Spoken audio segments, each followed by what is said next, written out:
Hello, traders. Welcome back to Your Nifty Guy. I hope all of you are doing well. So, Nifty slipped again today, and this short-term correction just got a little deeper. But we are still hovering around that 26,000 battle zone where things can change quickly. In today's video, we'll decode what actually happened in today's price action, what the candles are hinting about the next move, and whether this is just a healthy dip or the start of a bigger pause. Then we'll convert that into a clear step-by-step trade plan for tomorrow, where I'll look to trade, where I'll stay light, and what I'll completely avoid. If you trade Nifty regularly, make sure you watch this video till the end. And don't forget to like the video, subscribe to the channel if you haven't already, and share it with fellow traders. Let's jump straight into the charts. So Nifty opened with a very minor a gap down of 27 odd points, if I remember the figure correctly. Yeah, and immediately went into a sell zone, right? Now, Nifty went below the trend line that we had drawn on a daily time frame as well as below yesterday's low. But then the move which came in without any uh, valid pullback. If you would have jumped onto the minute time frame, you would have still have been able to take some sort of a trade. But then again, I highly advise people not to trade on any time frame lesser than 5 minutes, even if it's that for just for scalping, right? Below 5 minutes time frame, there is a lot of noise, which I will in particularly avoid traders, especially if you are a beginner, to completely avoid. So again, no trade till in this entire fall which came in. We got a good pullback around here, and market also did go back below it, but then I did not short the markets around the low of break of this particular low. Reason being, I always tell you guys to keep an eye on where the market is coming from. So while the market was breaking down below this, market had already traveled almost 150 points. And like what I say is always try to see where Nifty is coming from and whether it has the fuel left to continue the journey even further is something which is and that will define whether the trade is worth taking the risk or not. And that was the reason because of this big momentum based move which came in earlier without any pullback. Uh, I did not take the short trade, and it was a good decision. Otherwise, this would have simply hit the stop loss. Now, Nifty made continuously while around these levels, while price action was making new lows. Nifty, the RSI was making higher lows, right? So that is a positive divergence was in place. But to take any reversal trade or to take any trade on the long side, we needed the structure to change completely. Now, this is where people actually get a bit confused. So I'll be explaining it quickly once again.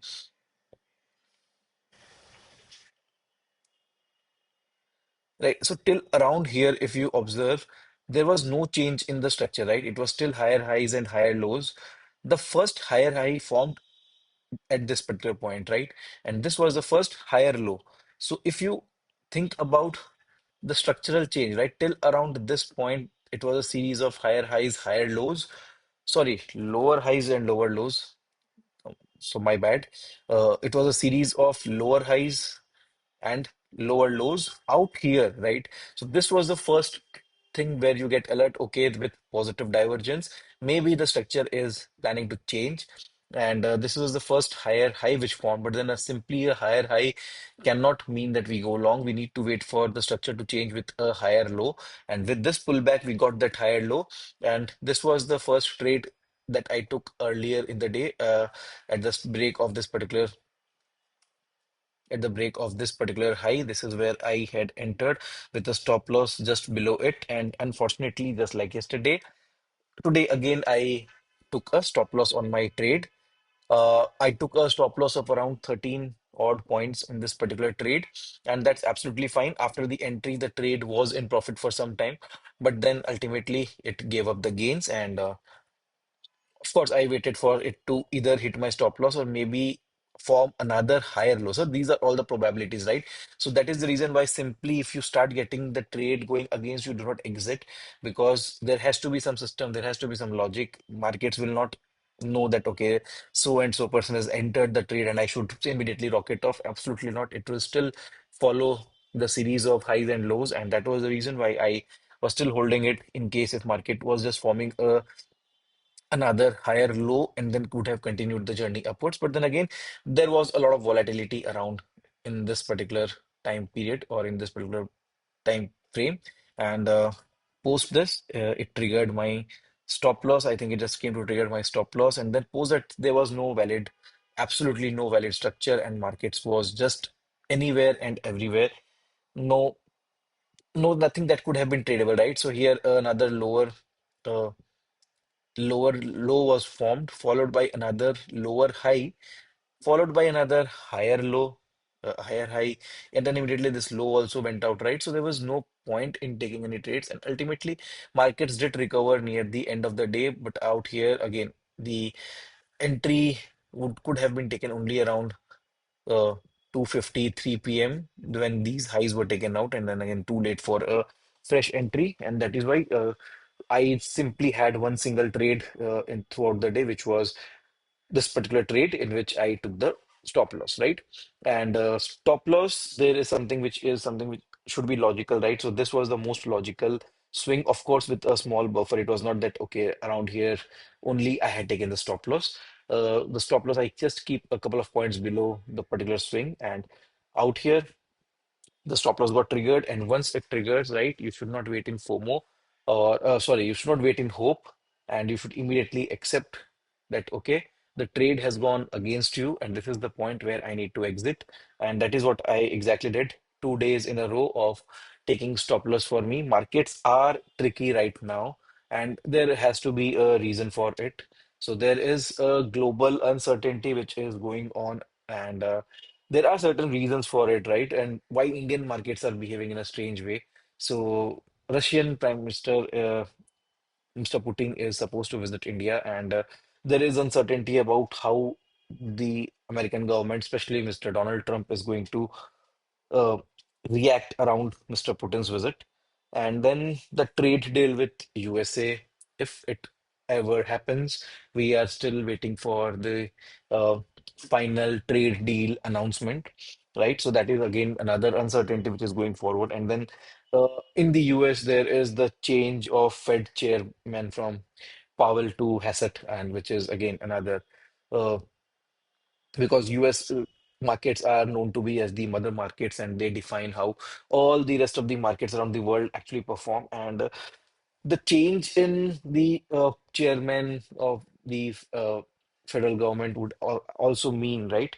Uh, the change in stance, or with each person has a different personality, and how do they plan to take things ahead, how do they plan to define the monetary policies and the rate cuts and everything. So this is again another uncertainty. Plus again, there is a good enough structural changes in commodities like silver, gold, copper, aluminium, right? So all those are also impacting some amount of macroeconomics going ahead. So these are some things that you need to correlate. Plus, of course, we cannot neglect the weakening Indian rupee against the US dollar. We have breached the 90 mark, which is not good for the economy. Of course, we are thriving. As the GDP data which came out, that was extremely, extremely positive. We had higher than anticipated GDP growth in the last quarter. But then again, see, I believe the Indian rupee depreciating against the US dollar is because the INR USD, the pair which is there, so that is defined a lot by the trade, right, between the two countries which is there. And this is the reason, because of the tariffs which is going on, ongoing tariffs, which is uh, kind of negative for India, and it is hindering the amount of exports that are going ahead to India, going ahead to US from India is reduced, and that is the reason Indian rupee is depreciating. But then again, there are certain, these are the some global uncertainties which I have identified, and hence decided to share it with you guys. So yeah, let's see how market performs tomorrow. So uh, for tomorrow, the trade plan, we don't need this level anymore. This has already done its job. We'll not be needing this. We will not be needing this. The only important point is this particular trend line, which is there. We'll start with the daily time frame. So on a daily time frame, we have formed a doji with both upper and lower wicks. So it is very, very crucial to understand, is it just a pause in this fall which is coming in? or this is the pause and then we are going up again. So with this low actually is quite important for us right now, 25,850 odd levels, which is from where the buying had come in specifically before we hit the new all-time high. So we are around crucial price action levels and we should be observing the markets keenly right now. So let's just see how things go up, or if we again go back above this particular uh, the high of today's price action. Is this another leg on the upside? That is something that we'll have to see and decide for ourselves. Right now, yes, of course, we are at crucial levels on a 4-hour chart. Uh, Nothing absolutely right. So for tomorrow, we'll again keep the plan of action very, very simple, right? So on a 75-minute time frame, we see this particular clean swing, right? So today's high is the high of that swing, and today's low will be the low of that swing. So we'll quickly mark out our fib levels and then we'll plan the trade for tomorrow. So we are right now exactly at the 0.5 to 618 zone.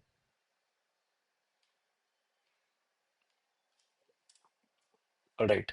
Now coming back to the 15 minutes time frame. This is kind of a good level for Nifty to have reached and held on to at the close today, especially. For tomorrow, we'll keep a simple plan, right? Below this, of course, we know we are looking for a short entry. Any long trade, in my opinion, should only be planned above this zone. We have actually reached this particular level, and any negative price action around here can again be used to short the market. Say, for example, we open absolutely flattish and then we form a double top around here.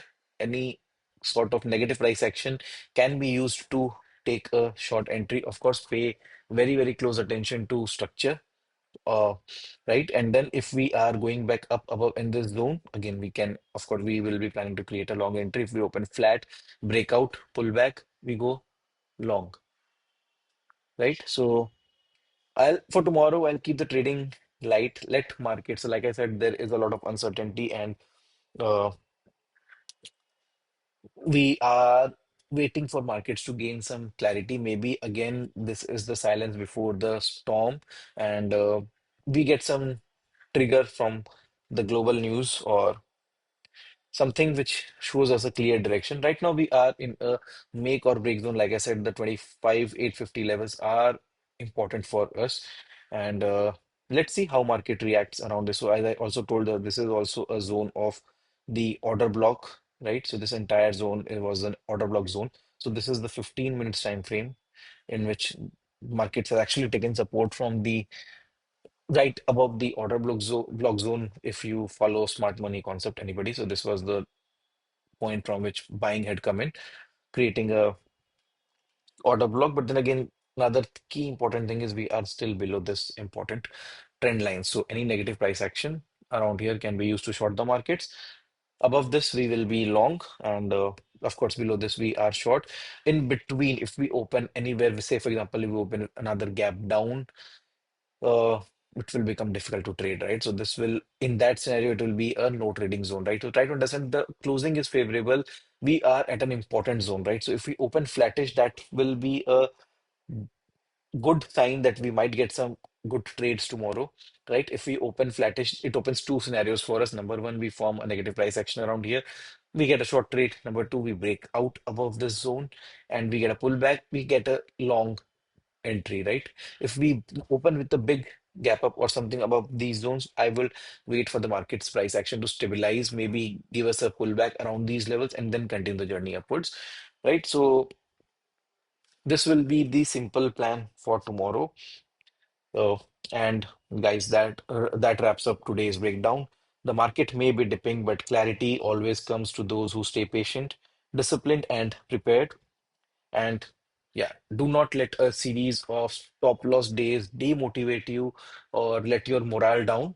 These are things which are bound to happen in the market, right? These are drawdown phases which every system will face, right? There is not even a single setup or a single system in the entire market or entire trading universe that does not go down through a drawdown phase, and that is something that we are currently experiencing. And nonetheless, the key is to stick to your setup. The key is to stick to your system. So yes, if today's analysis helped you frame your trade plan for tomorrow, make sure you hit the like button, subscribe to the channel, and share this video with anyone who trades Nifty. Remember, every dip has a message. It's up to us to read it with focus. Trade safe, stay sharp, and I'll see you in tomorrow's video. Cheers, and thanks for tuning in.